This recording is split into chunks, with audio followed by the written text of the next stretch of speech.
Welcome to While We Were Distracted, the podcast where we explore topics that often get overshadowed in the rush of daily life.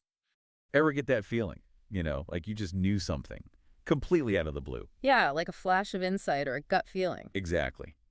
That's the world we're diving into today, remote viewing. Ooh, that's a good one. Think like psychic spies, but with a scientific twist. Okay, I'm intrigued already. We've got excerpts from physicist Russell Targ's book, Limitless Mind, his Wikipedia page, and... Wait, hold on. Are we really going there? Oh. Yeah. And get this, declassified CIA documents. No way. This is going to be good. Our mission, to figure out if remote viewing is legit, how it supposedly works, and the implications if it's true. So we're talking government-funded investigations into psychic phenomena. The whole shebang. Oh yeah, the whole thing. So Targ starts by laying out this idea that science is always pushing the boundaries of what we think we know. He says discoveries like, think Copernicus, Darwin, Freud. Right, all shook things up, challenged the status quo. Exactly. Big time. And Targ sees psychic abilities, especially remote viewing, as the next frontier. He argues that it reveals this deeper connection between us and everything around us, even challenging the idea that we're separate entities. That's deep. Which, a lot of ancient spiritual teachings touch on too. Okay, so how does he go from ancient teachings to, like, hard science? Well, he compares it to lasers. Lasers. Yeah, you don't have to believe in lasers for them to work, right? The evidence is there. He says it's the same with psychic phenomena. The data's there, whether we personally buy it or not. All right, so let's get into the nitty-gritty. Tell me about these experiments at the Stanford Research Institute. What did Targ actually do? So Targ and his research partner, Hal Puthoff, brought in people they thought had potential, like Pat Price, a former police commissioner. They set up these super strict double-blind protocols to rule out any chance of bias or cheating. Okay, double-blind protocols meaning? Meaning neither the researchers nor the participants knew the target beforehand. Oh, that's interesting. Think of it like this. You're trying to describe a hidden picture, but you've got no clues, and the person showing you the picture doesn't even know what it is. All right, so how did they actually test this remote viewing thing? So let's break down one experiment. Okay. They pick a random location, could be anything, a park, a building, whatever. Price would be chilling in a Faraday cage. Wait, a Faraday cage? What is it? Like something out of a sci-fi movie. It sounds fancy, but it's just a metal box that blocks electromagnetic waves. So no sneaky radio signals or anything. They wanted to make sure Price wasn't getting any subconscious cues. Interesting. Then Price would describe what he saw at the target location, all while tucked away in this metal box. Okay, that's wild. Yeah. But how did they know if he was right? It's not like they could just peek over his shoulder. Exactly. That's where the independent judges came in. Judges. They had a stack of Price's descriptions and a bunch of possible locations, totally blind to which was which. Okay. Their job was to match them up, based solely on what Price said.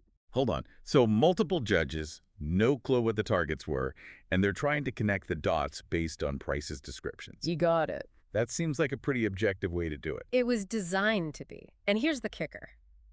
The judges' matches were statistically significant, meaning the odds of them getting it right by pure chance were ridiculously low.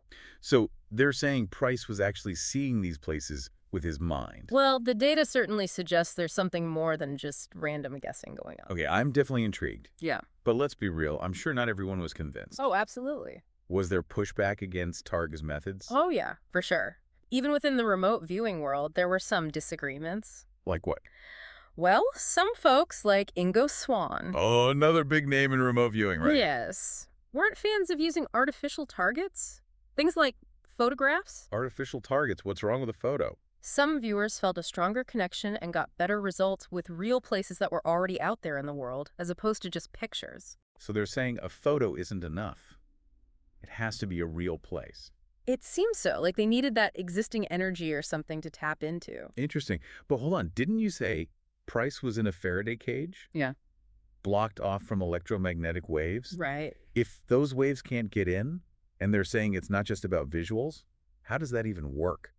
Yeah, that's the million-dollar question. It challenges those conventional explanations based on things like radio waves or other electromagnetic phenomena. Like, If it's not traveling that way, then how is the information being transmitted? I'm starting to see why this is such a head-scratcher. But if it's not electromagnetic waves, What other explanations are there? Well, that's where things get really interesting. But before we dive into possible explanations, there's another twist to this story that we need to explore. Remember how we were talking about those ordinary folks Targ worked with? The ones who didn't think of themselves as psychic? Right, like that scientist and photographer who were able to describe things accurately? That was wild. What's the twist you mentioned? Well, there was this one experiment where the experimenter was traveling through Central America, Oh, right. and the subject was back at SRI trying to remotely view his location. It was like a psychic scavenger hunt across continents. Okay. So far, so good. We talked about that earlier, right? Two Yeah. solid matches, a volcano description and an airport sketch. Exactly. But here's the kicker. One day, when they couldn't get a clear image of the target location, Targ himself decided to just, well, sketch what he felt it might be. Spur of the moment, totally unplanned. Wait, Targ, Oh. the physicist running the experiment, he decided to try remote viewing himself. Yep. Talk about putting your money where your mouth is, and guess what? The target that day was an airport. Hmm. And Targ's sketch. Dead on. Runway, buildings, airplanes, the whole 9 yards. No way. So Targ, no training in remote viewing, spontaneously sketches an airport he had no way of knowing about, and it's a perfect match. Okay, you're really making me think twice about this whole thing. It's definitely one of those things that makes you go, maybe there's something to this. But let's not get ahead of ourselves. Before we all sign up for psychic spy school, we need to address the elephant in the room, the skepticism. Right, because I'm sure not everyone was buying this whole remote viewing thing, right? Right, absolutely. There were plenty of critics, and for good reason. Science thrives on scrutiny and healthy skepticism. So let's hear it. What were the main criticisms of Targ's work? One of the big ones was about methodological flaws. Basically, were the experiments tight enough to rule out other explanations? Like what? Give me an example. Think sensory leakage. Maybe the viewer was subconsciously picking up cues from the experimenter, even if they were trying to be neutral. Okay. Or unconscious cueing, where little things in the environment, like a sound or the way something was arranged, could influence their perception. So they're saying maybe the viewers were getting hints without realizing it. Not intentionally cheating, but just picking up on subtle clues. Exactly. And that those clues might have skewed the results. Okay, that makes sense. But I bet Targ had a response to that, right? He wasn't just going to let those accusations slide. You bet he did. He said he took steps to minimize those risks. Remember the Faraday cage? Right. That was to block electromagnetic signals which could carry information. He also used multiple independent judges blinded to the targets to analyze the results. Right, the judges. If they were all consistently matching descriptions to locations and they had no idea what the targets were, that does make it harder to explain away as just random chance. Exactly. But some critics still weren't convinced. They argued that even the judges could be unconsciously picking up on subtle cues in the transcripts. Ah, I see. So even with all the precautions, there's still room for debate about whether it was truly remote viewing or just really good subconscious detective work. What other criticisms were there? Another big one was the lack of consistent replication.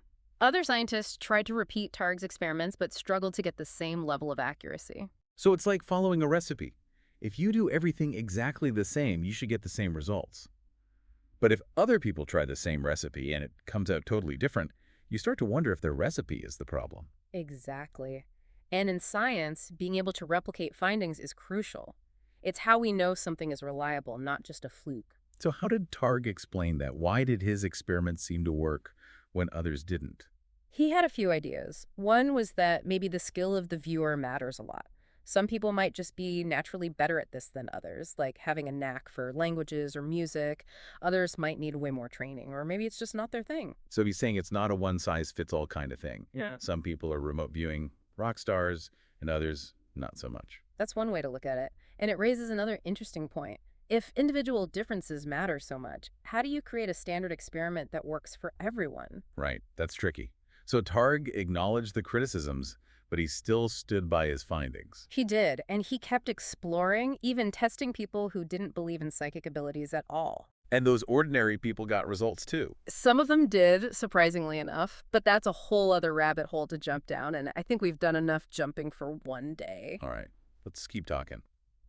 But I need answers. Yeah. How does Targ explain this whole remote viewing thing? What's his theory? We were just talking about how even ordinary people got some results with remote viewing. Yeah, it's pretty wild stuff, isn't it? Wild is an understatement. But I need answers. How does Targ explain this whole remote viewing thing? What's his theory? Well, Targ's explanation blends some pretty wild scientific ideas with, spiritual concepts. He thinks modern physics, especially quantum mechanics, might hold some clues about how consciousness works. Okay, so quantum mechanics. We're getting into some pretty heavy stuff here. Yeah, we're going deep. Specifically, he talks about the non-local nature of consciousness. Non-local. What does that even mean? Basically, that consciousness might not be bound by space and time in the way we normally think. So like our minds can be in two places at once. It's not quite that simple, but you're on the right track. Think of it this way. Quantum mechanics is like peeking behind the curtain of reality, Okay. down at the tiniest particles. Right. And it reveals some seriously strange stuff. Okay, like what? Give me a for dummies version of this weirdness. Okay, imagine two coins flipped at the same time. They'll always land on opposite sides. Right, heads and tails. Now imagine those coins are somehow linked, even if you separate them by miles. Flip one, and you instantly know how the other landed, even if it's across the country. That's kind of like quantum entanglement. Wait, so two things can be connected, even if they're super far apart, and they just know what the other is doing instantly. How is that even possible? That's the mind-blowing part. It challenges our everyday understanding of cause and effect, and even the idea that nothing travels faster than light.